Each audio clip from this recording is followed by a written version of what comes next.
जय हिंद दोस्तों। आज के इस वीडियो में एक चैप्टर नहीं बल्कि पूरे एक से लेके 4 चैप्टर तक के जितने भी मोस्ट इंपॉर्टेंट टॉपिक्स हो सकते हैं जो बोर्ड एग्जाम में इस बार के आ सकते हैं, वो सारे मोस्ट इंपॉर्टेंट टॉपिक दोस्तों बिल्कुल आसान तरीके से आपको समझाने वाला हूं। हर एक मोस्ट इंपॉर्टेंट टॉपिक की चाहे उसकी परिभाषा हो या फिर उसका फार्मूला हो, कहीं भी आपको रटना नहीं पड़ेगा, ये मैं आपसे दावा करता हूं। बस वीडियो को पूरा अंत तक देखना। मान के चलो कि इस वीडियो को देखने के बाद आपका एक से लेके 4 चैप्टर तक के मोस्ट इंपॉर्टेंट टॉपिक आपको अब रटने की जरूरत नहीं पड़ेगी, ऑटोमेटिक तैयार हो जाएगा। तो देर किस बात का, चलो शुरुआत करते हैं। तो सबसे पहले विलियन वाले चैप्टर के मोस्ट इंपोर्टेंट टॉपिक को देख लेते हैं। सबसे पहला क्या है?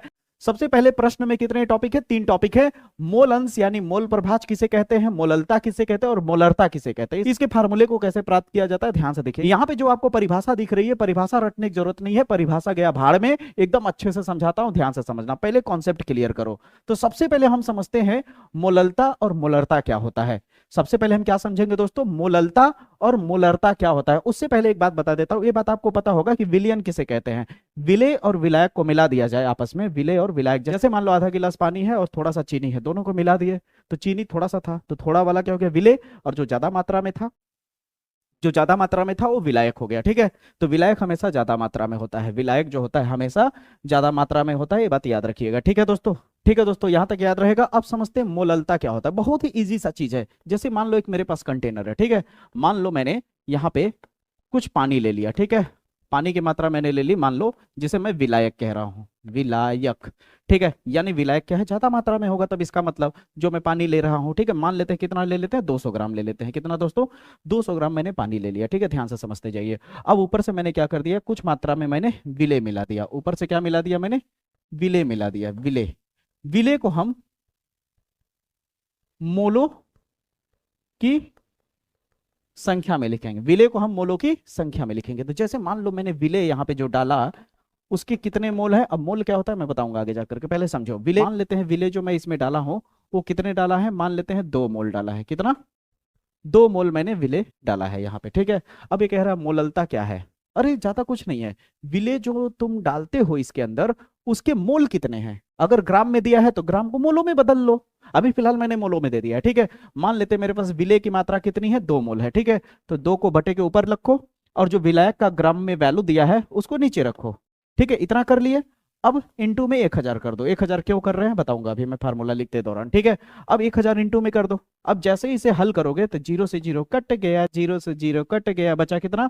ऊपर में 10 और 2, 10 दूनी 20, नीचे में 2 बचा, काटोगे तो कितना आ जाएगा? 10 आ जाएगा।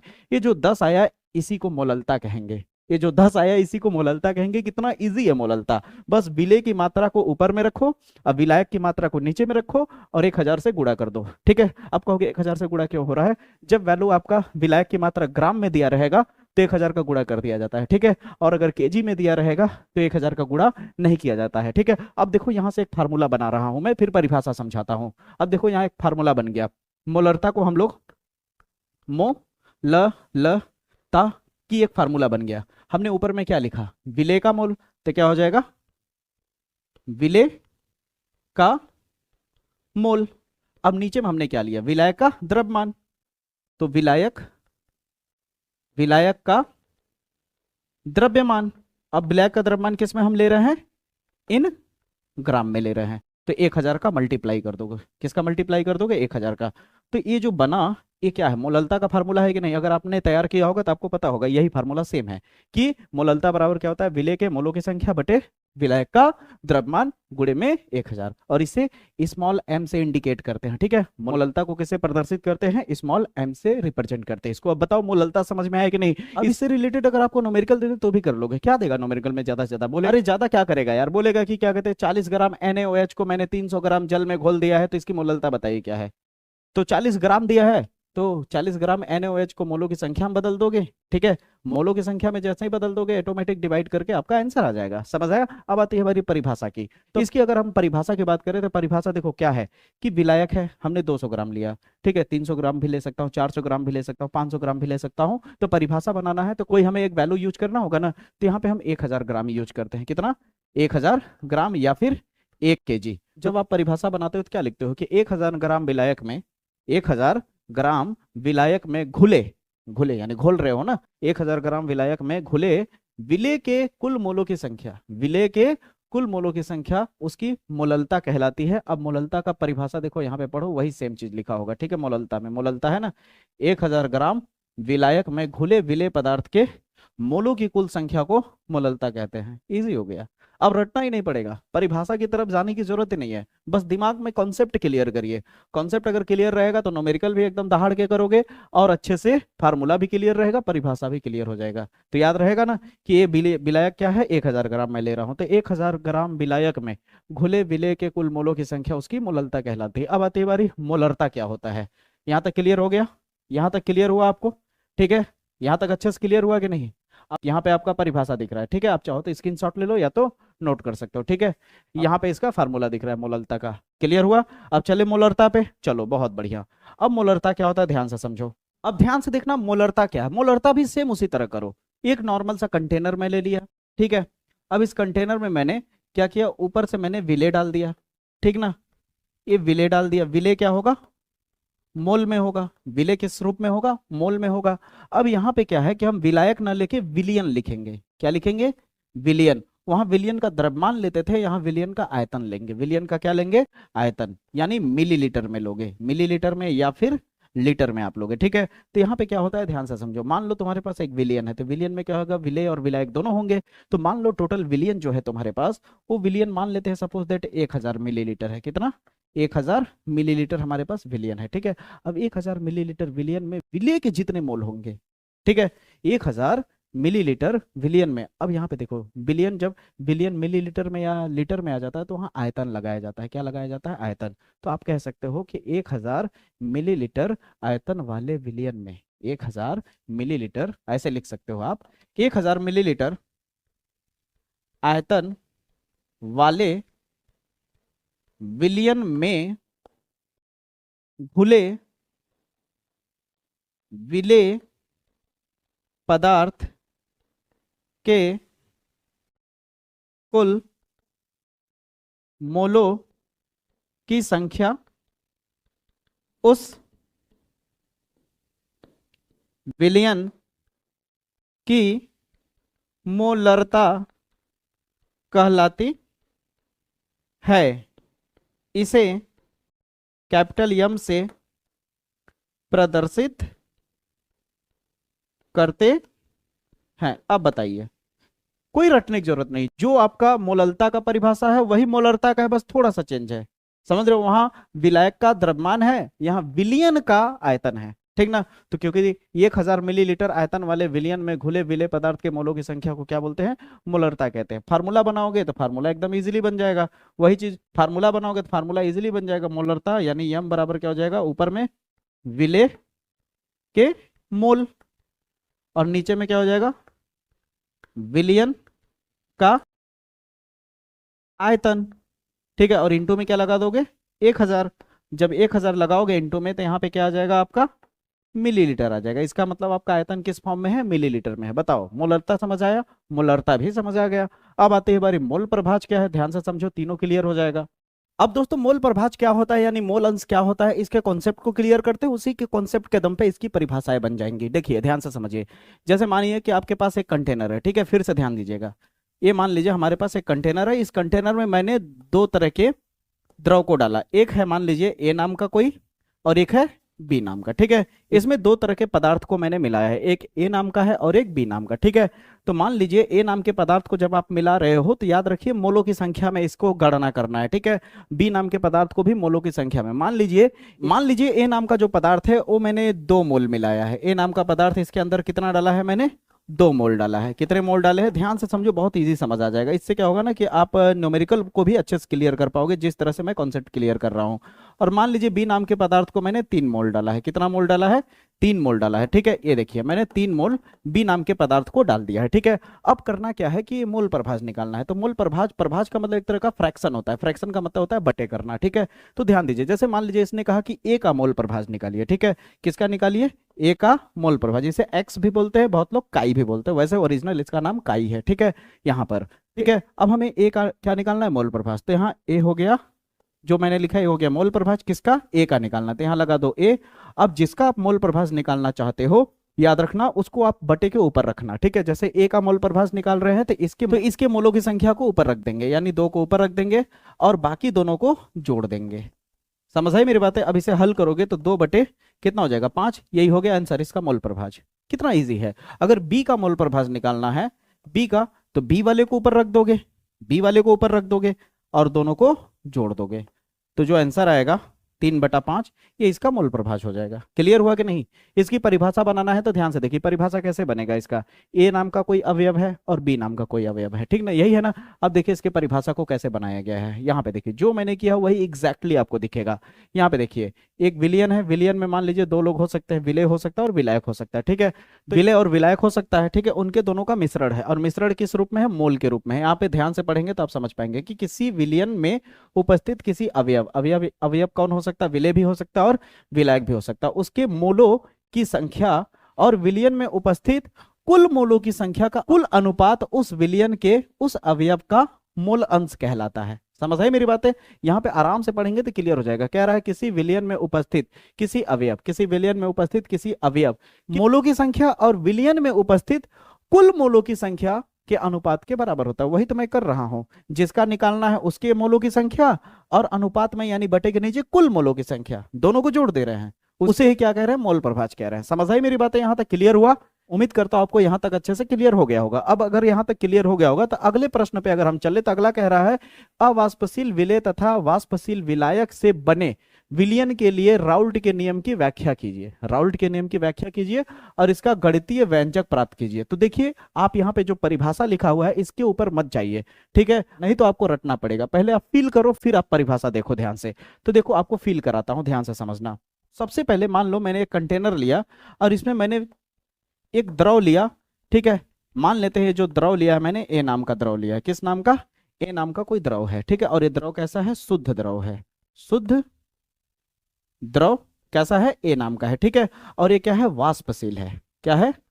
वाष्पशील। अब वाष्पशील का मतलब क्या होता है? देखिए जैसे आप किसी भी चीज को, जैसे मैंने यहाँ पे द्रव डाला है, ठीक है ना। अब मैं इसे अगर गर्म करूं, क्या करूं? इसे गर्म किया मैंने, टेम्परेचर दिया, ठीक है। जब हम इसे गर्म करेंगे और गर्म करने के बाद ये धीरे धीरे क्या हो जाएगा? वाष्प में बदलने लगेगा। किस में बदलने लगेगा?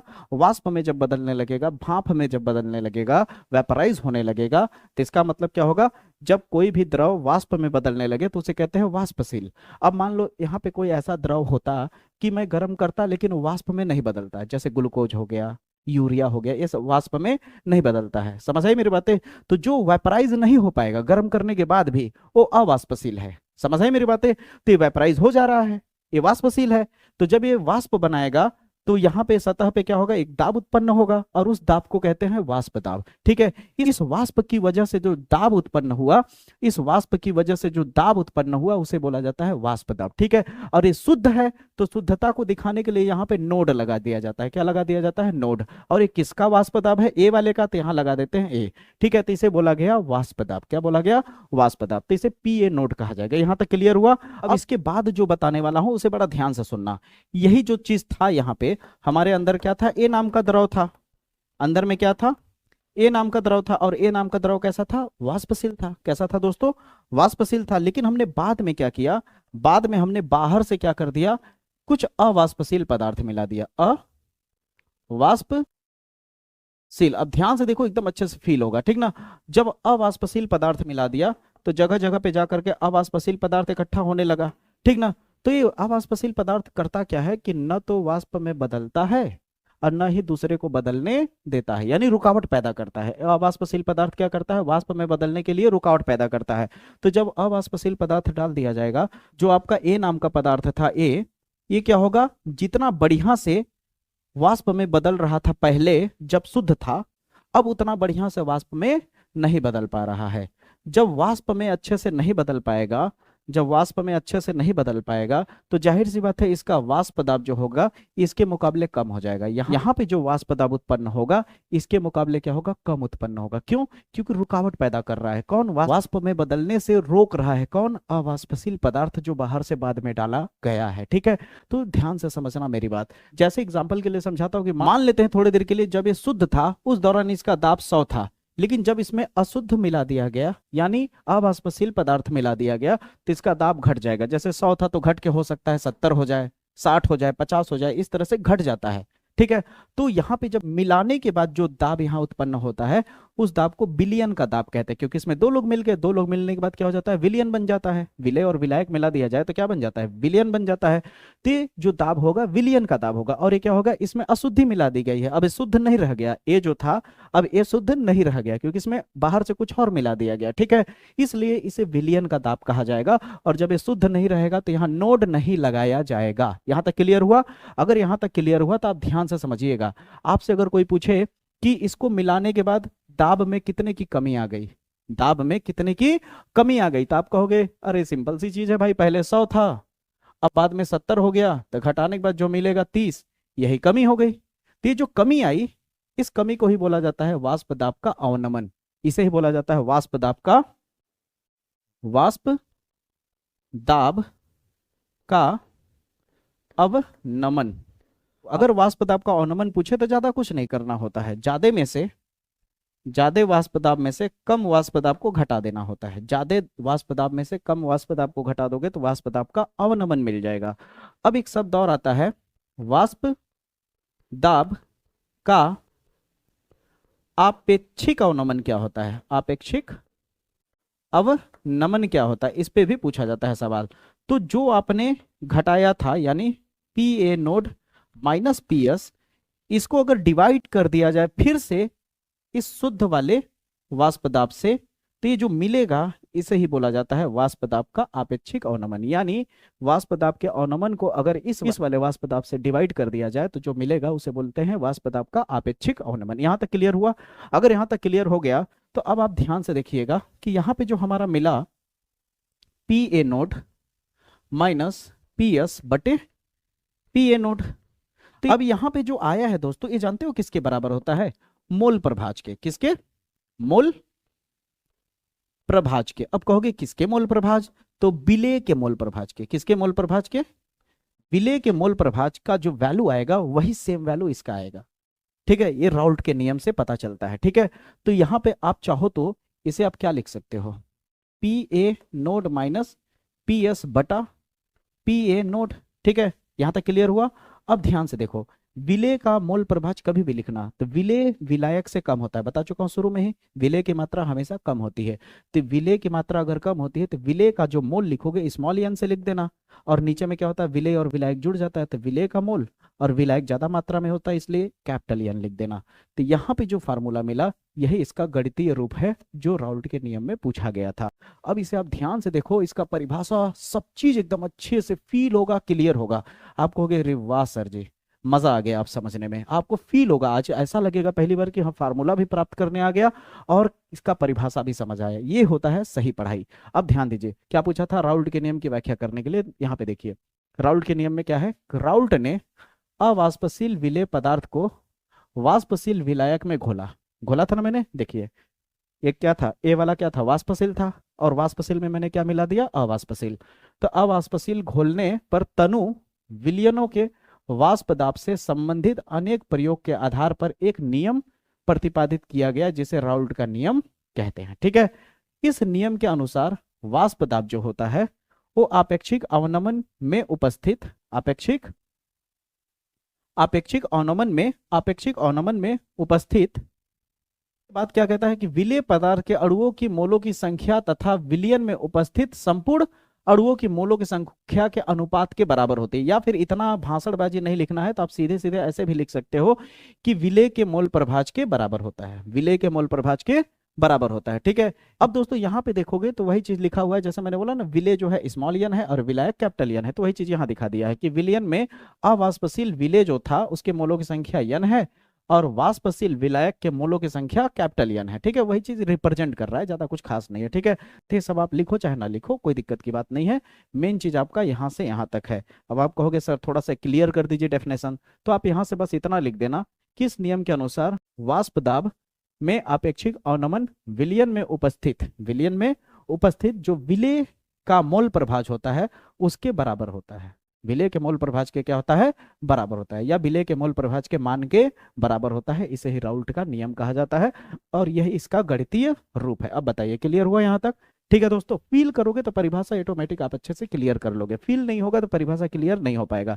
उम्मीद करता हूं दोस्तों कि इस प्रश्न का जवाब आपको एकदम अच्छे से क्लियर हो गया होगा, और गणितीय रूप में किस तरह से इसका व्यंजक लिखा जाता है ये भी आपको अच्छे से क्लियर हो गया होगा। अब चला जाए अगले क्वेश्चन की तरफ। अब दोस्तों ध्यान दीजिए, अगला प्रश्न है परासरण तथा विसरण में उदाहरण सहित अंतर लिखिए। परासरण तथा विसरण में अंतर लिखना है, तो अब आइए इसके अंतर को देखते हैं। इसका अंतर क्या है, ध्यान से समझिए। कह रहा है कि परासरण में अर्धपारगम्य झिल्ली का होना अनिवार्य होता है। परासरण में क्या होता है, अर्धपारगम्य झिल्ली का होना अनिवार्य होता है, और विसरण के लिए अर्धपारगम्य झिल्ली का होना अनिवार्य नहीं होता है। अब इसको बहुत ज्यादा डिटेल में सीखना चाहते हैं तो परासरण दाब वाला यहाँ मेरा वीडियो दिख रहा होगा, जैसा कि आप यहाँ थंबनेल देख भी पा रहे होंगे, उसे जाकर के आप अच्छे से देख सकते हो विलियन वाले प्लेलिस्ट में जाकर के। ठीक है, तो आप ध्यान से समझिए परासरण क्या होता है, परासरण और विसरण में क्या अंतर है, ध्यान दीजिए। परासरण में अर्धपारगम्य झिल्ली का होना अनिवार्य होता है, और विसरण में अर्धपारगम्य झिल्ली का होना अनिवार्य नहीं होता है। दूसरा क्या कह रहा है कि परासरण में विलायक के कण केवल एक ही दिशा में विसरित होते हैं,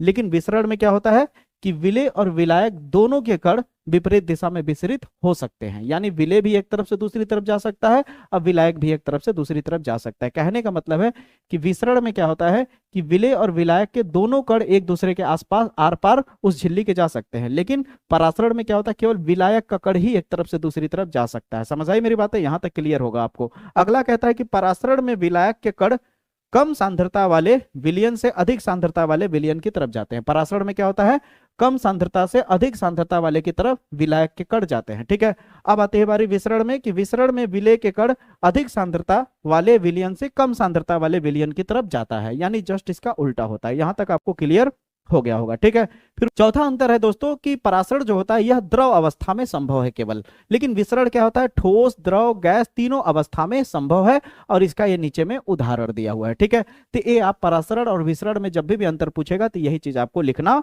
होगा। याद रखिएगा, परासरण विसरण का अंतर भूलिएगा मत। इसमें अर्धपारगम्य झिल्ली का होना जरूरी होता है, इसमें कोई जरूरी नहीं है। इसमें केवल विलायक के कण एक तरफ से दूसरी तरफ जा सकते हैं, इसमें विलेय और विलायक दोनों के कण एक तरफ से दूसरी तरफ जा सकते हैं। इसमें कम सांद्रता से ज्यादा सांद्रता की तरफ जाता है विलायक का कण, और यहां पे क्या होता है कि ज्यादा से कम सांद्रता की तरफ जाता है कण। ठीक है, यहां तक क्लियर हुआ।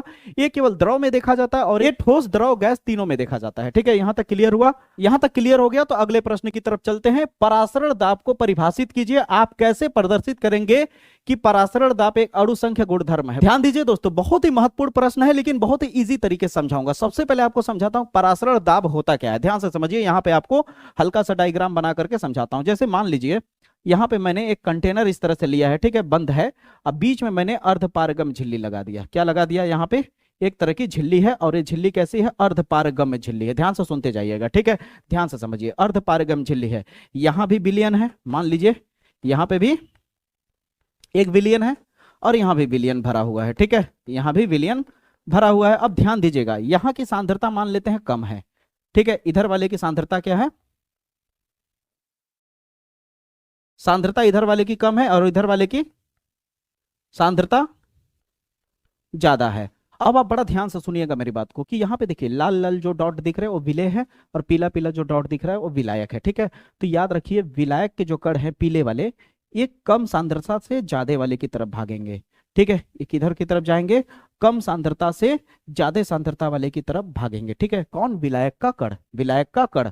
तो होता क्या है कि जब विलायक का कण इधर से इधर आने लगता है, अर्धपारगम्य झिल्ली को डाक करके जब इधर से इधर आने लगता है, तो इसको क्या बोला जाता है, परासरण बोला जाता है। जब विलायक का कण कम सांद्रता से ज्यादा सांद्रता की तरफ जाने लगती है, तो उस घटना को क्या बोलते हैं कि वहां पे परासरण हो रहा है। तो इस परासरण को रोकने के लिए, यानी जो विलायक इधर आ रहा है उसको रोकने के लिए हम लोग क्या करेंगे, उधर से दाब लगाएंगे या इधर से। तो जाहिर सी बात है इधर से दाब लगाएंगे। तो इधर से हम क्या करते हैं, एक पिस्टन द्वारा हम दाब लगाते हैं। एक पिस्टन द्वारा क्या करते हैं, दाब लगाते हैं। जब दाब लगाएंगे तो इधर से इधर की तरफ एक दाब लगेगा। दाब लगने की वजह से क्या होगा कि उधर से जो विलायक का कण आ रहा था, ठीक ना, वो धीरे धीरे आना बंद हो जाएगा। जब धीरे धीरे हम बाहर से दाब लगाते जाएंगे, इधर दाब लगेगा, और उधर से जो विलायक का कण आ रहा था वो धीरे धीरे रुक जाएगा, यानी परासरण की घटना रुक जाएगी। परासरण की जो घटना हो रही थी वो रुक जाएगी। तो परासरण की घटना को रोकने के लिए, यानी जो उधर से इधर आ रहा था, इधर आने से रोकने के लिए जो हमने बाहर से दाब लगाया, जो हमने बाहर से दाब लगाया, इसी दाब को बोला जाता है परासरण दाब। क्या बोला जाता है? परासरण दाब। और इसको पाई से रिप्रेजेंट किया जाता है। किससे रिप्रेजेंट किया जाता है? पाई से। अब फार्मूला होता है pi is equal to C R T. C आपकी सांद्रता होती है। सी क्या होती है? सांद्रता होती है। इसको आप चाहो तो pi is equal to n by V R T भी लिख सकते हो। ठीक है, आर आपका गैसीय नियतांक होता है और टी आपका टेम्परेचर होता है, वी आपका विलयन का आयतन हो गया और एन क्या हो गया? मोलों की संख्या हो गई। ठीक है, पाई के बारे में बता दिया मैंने क्या होता है? परासरण दाब होता है। अब इसके परिभाषा को अगर आप पढ़ो तो वही चीज लिखा है जो मैं बता रहा था। देखिए, परासरण दाब किसी विलयन तथा विलायक को अर्धपारगम झिल्ली द्वारा पृथक करके उसके परासरण को रोकने के लिए, विलयन पर कम से कम जितना बाहर से दाब लगाया जाता है या लगाना पड़ता है, उसी दाब को क्या बोला जाता है? विलयन का परासरण दाब कहा जाता है। अब बताइए क्लियर हुआ कि नहीं? क्लियर हुआ कि नहीं? यहां तक पक्की बात मानो कि यहां तक क्लियर हुआ दोस्तों? यहां तक पक्की बात मानो कि आपको क्लियर हुआ? अब आपको परासरण दाब पूछेगा तो क्या आसानी से लिख पाओगे या नहीं? पक्का लिख पाओगे? अगर लिख पाओगे तो चलते हैं अगले क्वेश्चन की तरफ।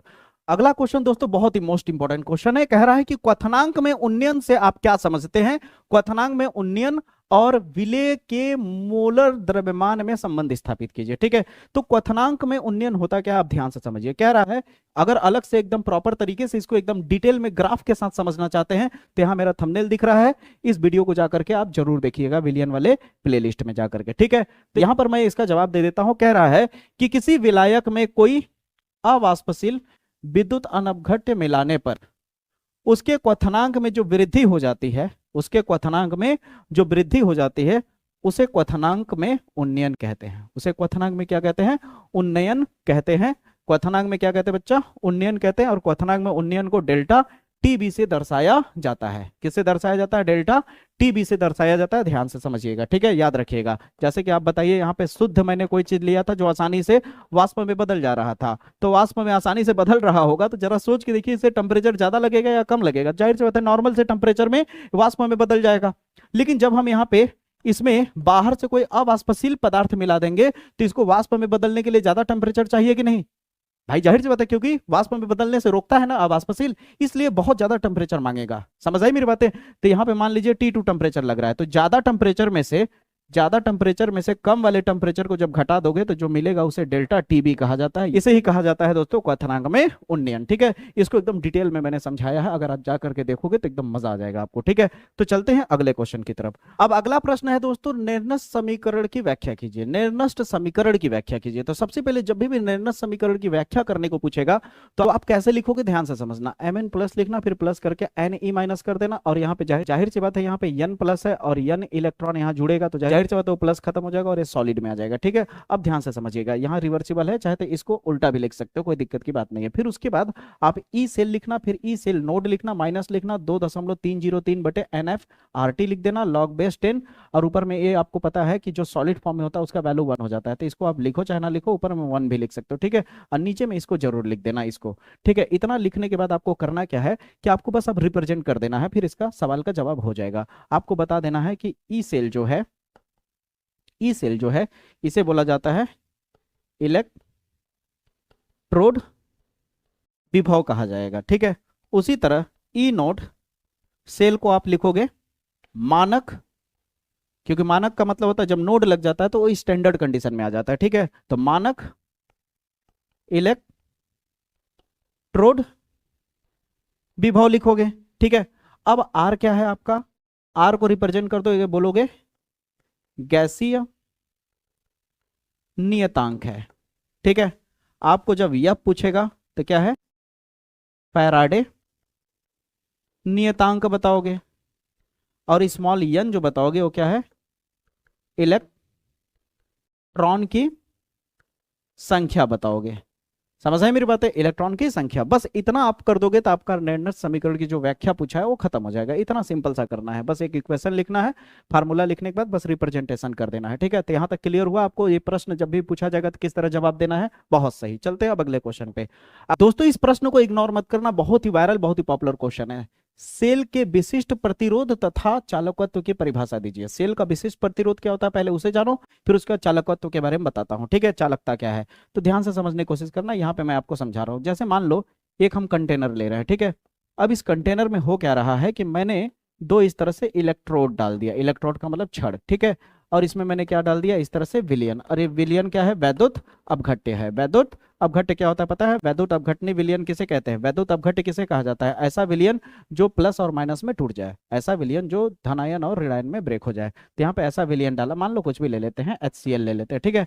तो इस तरह का मैंने इसमें विलयन डाला है, ठीक है। इस तरह का विलयन जब हम डालते हैं दोस्तों, तो याद रखिए जब इसमें धारा प्रवाहित की जाती है, क्या की जाती है, धारा प्रवाहित की जाती है, तो इस विलयन के अंदर क्या होता है, एक रुकावट पैदा करता है, ठीक है, धारा को बहने से रोकता है। और धारा को बहने से जो रोकता है उसे क्या बोला जाता है, आर प्रतिरोध बोला जाता है। क्या बोला जाता है, प्रतिरोध। अभी जो प्रतिरोध होता है, इस छड़ की लंबाई जो है, इस छड़ की लंबाई के अनुक्रमानुपाती होता है। और इसके छड़ का जो क्षेत्रफल है, ये जो क्षेत्रफल है, इसके क्षेत्रफल की क्या होता है दोस्तों, व्युत्क्रमानुपाती होता है। व्युत्क्रमानुपाती का मतलब होता है इनवर्सली प्रोपोर्शनल। अब जैसे ही इन दोनों को आप मिला दोगे तो क्या हो जाएगा, आर प्रोपोर्शनल, यल ऊपर हो जाएगा और ए नीचे आ जाएगा। तो आर आर जब ये हटेगा तो बराबर का चिन्ह आएगा, बराबर का चिन्ह आने के बाद एक कांस्टेंट आएगा, इसे बोला जाता है रो, ठीक है। तो यल बाई ए हो जाएगा। अब रो को अगर सही से लिखा जाए तो रो बराबर क्या लिखोगे, ए ऊपर चला जाएगा और यल नीचे आ जाएगा, ठीक है। तो ये जो आया इसे ही बोला जाता है दोस्तों प्रतिरोधकता बोला जाता है, या फिर विशिष्ट प्रतिरोध कहा जाता है। समझ आए मेरी बातें, इसे ही विशिष्ट प्रतिरोध कहा जाता है, ठीक है। अब परिभाषा देखोगे तो बड़ा इजीली समझ में आ जाएगा। वही चीज जो मैंने यहाँ पे बताया वही चीज यहाँ बोल रहा है।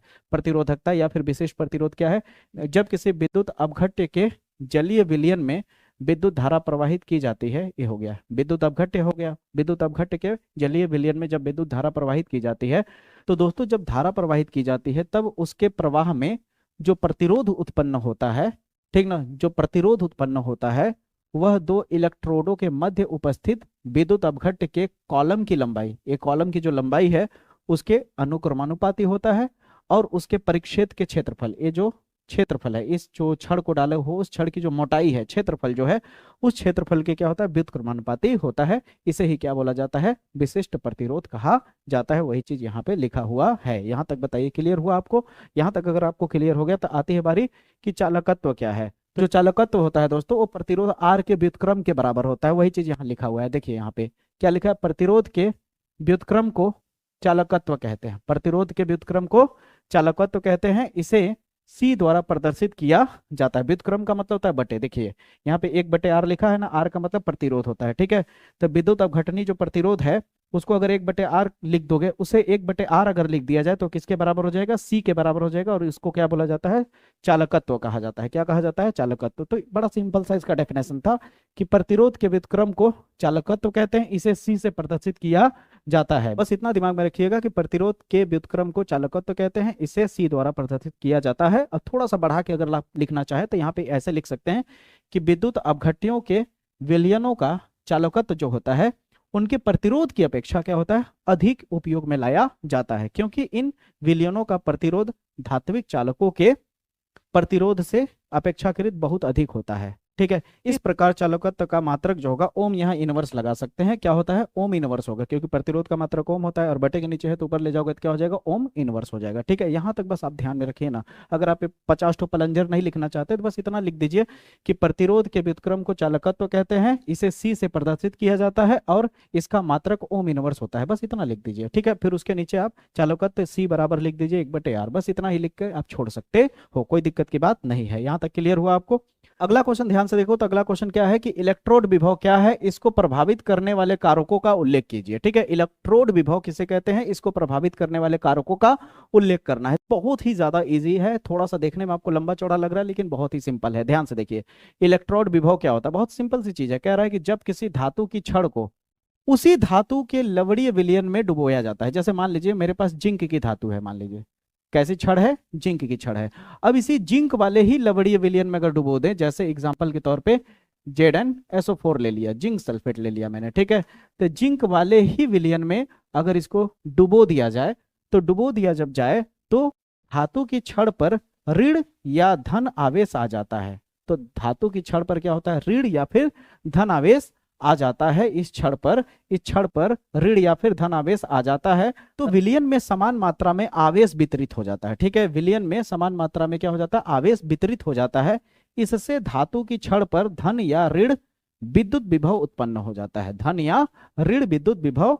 और विलयन पर इसके विपरीत विद्युत विभव उत्पन्न हो जाता है। अगर छड़ पे धन तो विलयन में ऋण, अगर छड़ पे ऋण तो विलयन में धन। यानी इसका ये कहने का मतलब है। फिर उसके बाद आप लिखोगे अतः धातु की छड़ पर उत्पन्न विभव तथा विलयन के विभव के अंतर को इलेक्ट्रोड या उस पर होने वाले अर्ध अभिक्रिया का इलेक्ट्रोड विभव कहते हैं। ठीक है, यहां तक आपको एकदम अच्छे से क्लियर समझ में आ गया होगा। फिर कहता है कि उसको प्रभावित करने वाले कारकों का उल्लेख कीजिए। तो अब ध्यान दीजिए इसके प्रभावित करने वाले कारक कौन कौन से। कह रहा है चालक की प्रकृति, यानी जिस इलेक्ट्रोड की चालकता अधिक होगी वह उतना ही अधिक इलेक्ट्रोड विभव उत्पन्न करेगा। पहली प्रकृति यह है। ठीक है, दूसरी प्रकृति यह है कि धात्विक आयन की विलयन में सांद्रता जो है, यानी सांद्रता बढ़ाने पर, ठीक है, विलयन की जो सांद्रता बढ़ाओगे, विलयन की सांद्रता बढ़ाने पर इलेक्ट्रोड विभव का मान घट जाता है। विलयन की सांद्रता बढ़ाओगे तो इलेक्ट्रोड विभव का मान क्या हो जाएगा, घट जाता है। ठीक है, क्योंकि सांद्रता बढ़ाने पर आयन घट जाता है, सांद्रता बढ़ाओगे तो क्या हो जाएगा, आयन घट जाएगा, फलस्वरूप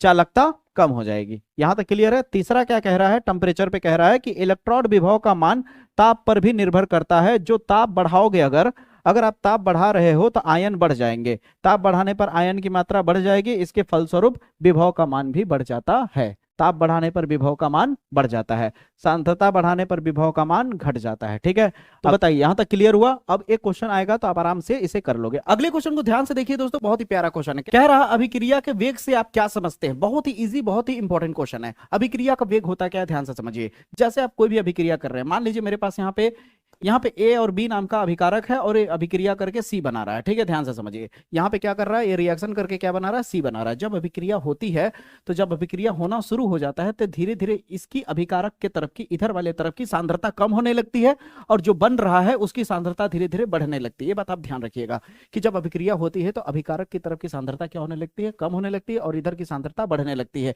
ये कह सकते हो कि समय के साथ साथ इसकी सांद्रता में परिवर्तन हो रहा है। ठीक है, मान लीजिए सांद्रता को मैं सी लिख देता हूं और समय को लिख देता हूं टी, तो समय के साथ जो सांद्रता में परिवर्तन हो रहा है उसे ही क्या बोला जाता है, वेग बोला जाता है। अभिक्रिया के वेग बोली जाती है, अभिक्रिया का वेग बोला जाता है। अगर छोटे समय पे चेक कर रहे हैं तो डी लगा देते हैं हम लोग। ठीक है, यही चीज यहाँ लिखा हुआ है कि समय के साथ साथ जब अभिकारक की सांद्रता में परिवर्तन होता है तो उसे क्या कहते हैं, अभिक्रिया का वेग कहलाता है। वही चीज क्या कहलाता है, अभिक्रिया का वेग कहलाता है। समझ आई मेरी बात है, कितना इजी सा था, यही चीज यहाँ लिखा हुआ भी है, तो कितना प्यारा सा था। ठीक है, तो जब भी आएगा आप इस तरह से लिखोगे। ठीक है, अब चलते हैं अगले क्वेश्चन पे। अगला क्वेश्चन बहुत ही मोस्ट इंपॉर्टेंट है। ये क्वेश्चन आप तैयार नहीं करोगे, इसकी जगह पे आपका प्रश्न क्या है, आणविकता तथा कोटि में अंतर। अभिक्रिया की कोटि तथा आणविकता में अंतर जरूर पूछा जाता है। ठीक है, तो अंतर क्या होता है, ध्यान से समझिए। अभिक्रिया की कोटि और आणविकता में अंतर क्या होता है, ध्यान दीजिए। अभिक्रिया की जो कोटि होती है उसका मान 0 भी आ सकता है, 1 भी आ सकता है, 2 भी आ सकता है और बटे में भी आ सकता है, 1/2, 1/3 कुछ भी आ सकता है। ठीक है, अभिक्रिया की कोटि का मान। लेकिन आणविकता का जो मान होता है वो सदैव पूर्ण संख्या में आता है, यानी वो बटे में नहीं आता है, उसका मान 0 नहीं होता है। तो ध्यान दीजिए यहां पे क्या लिखा है, यह भिन्न संख्या में भी हो सकता है, लेकिन ये क्या होता है, सदैव पूर्ण संख्या में होता है। यहां पे कह रहा है कि अभिक्रिया की कोटि का मान 0 हो सकता है लेकिन आणविकता का मान 0 नहीं हो सकता। अगला क्या लिख रहा है कि इसका जो मान है अभिक्रिया की कोटि का, ये प्रयोगों के आधार पर निकाला जाता है। ठीक है, लेकिन अभिक्रिया की आणविकता का मान क्या होता है, थ्योरेटिकली होता है, सैद्धांतिक तौर पे होता है, यानी अभिकारकों की संख्या गिन करके निकाल ली जाती है। ठीक है, अब ध्यान दीजिए यहां पे अभिक्रिया की कोटि में क्या होता है कि अभिक्रिया की जो क्रिया विधि होती है उस क्रिया विधि के संबंध में हमें बहुत कुछ जानकारी मिलता है, लेकिन यहां पे क्या होता है, क्रिया विधि के संबंध में कोई जानकारी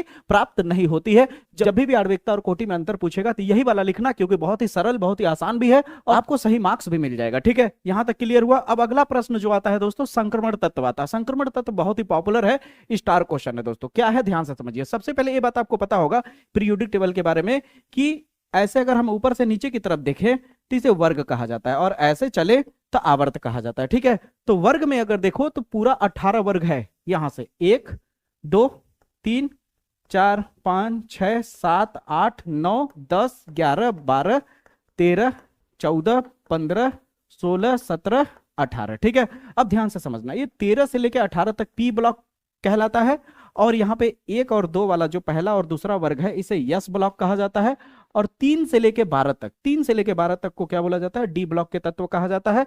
और ये जो नीचे वाला दिख रहा है इसे यब ब्लॉक के तत्व कहा जाता है। ये ऊपर वाला लेंथेनाइड ग्रुप का है और नीचे वाला एक्टेनाइड ग्रुप का है। ठीक है, अब यहाँ पे देखिए क्या कह रहा है कि आवर्त सारणी में वर्ग 3 से 12 तक के तत्वों को डी ब्लॉक के तत्व कहे जाते हैं।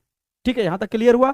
अब आगे कहता है क्योंकि इनका अंतिम इलेक्ट्रॉन n-1 डी उपकोष में प्रवेश करता है। किसमें, डी उपकोष में। लेकिन कौन से डी वाले में, कौन से डी वाले में, बाह्य कोश या फिर बाह्य कोश के पीछे वाला।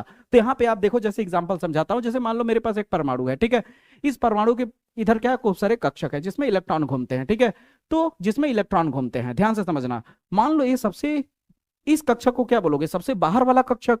इस बाहर वाले कक्षक को अगर मैं यन कहूं तो इसके अंदर वाले कक्षक को क्या बोलूंगा, जाहिर सी बात है n-1, ठीक है। तो इस अंदर वाले कक्षक में जो डी ब्लॉक है उसमें अंतिम इलेक्ट्रॉन भरे जाते हैं, इसमें न भर के ये इलेक्ट्रॉन इसमें जाता है। समझ आई मेरी बातें? तो यही चीज यहां लिखा हुआ है कि क्योंकि इनका अंतिम इलेक्ट्रॉन n-1 डी उपकोष में प्रवेश करता है, इन्हें संक्रमण तत्व भी कहते हैं, क्योंकि यह आवर्त सारणी में यस और पी ब्लॉक के बीच में स्थित होता है। देखिए ये क्या हो गया, ये क्या हो गया आपका यस ब्लॉक हो गया, और ये क्या हो गया आपका पी ब्लॉक हो गया, ठीक है। तो यस और पी ब्लॉक के बीच में है कि नहीं, ये पूरा यस और पी के बीच में है कि नहीं, तो वही चीज तो यहाँ लिखा है, हो गया संक्रमण तत्व आपको तैयार करा दिया मैंने। क्लियर है कि नहीं? आएगा तो आराम से लिख लोगे, बहुत मजेदार है। चलो अगले क्वेश्चन पे चलते हैं। अगला क्वेश्चन है लेंथेनाइड आकुंचन क्या है। ये क्वेश्चन बहुत ही वायरल, बहुत इंपॉर्टेंट है, 2025 के कोड नंबर केबी में पूछा भी गया है।